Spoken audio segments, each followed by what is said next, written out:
ప్రియ దేవుని బిడ్డలందరికీ ప్రభువు నామమున యేసుక్రీస్తు వారి శ్రేష్టమైన నామమున వందనములు శుభములు తెలియపరుస్తూ ఉన్నాను.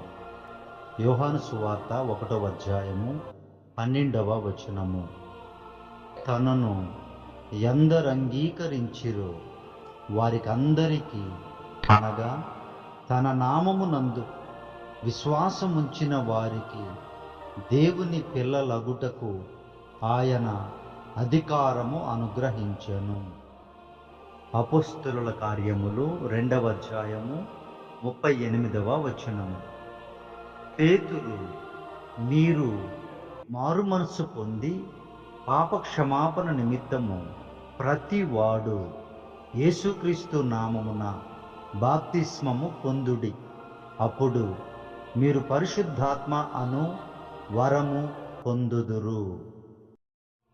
మార్కు సువార్త 16వ అధ్యాయము 16వ వచనము. నమ్మి బాప్తిస్మము పొందిన వాడు రక్షింపబడును, నమ్మని వానికి శిక్ష విధింపబడును.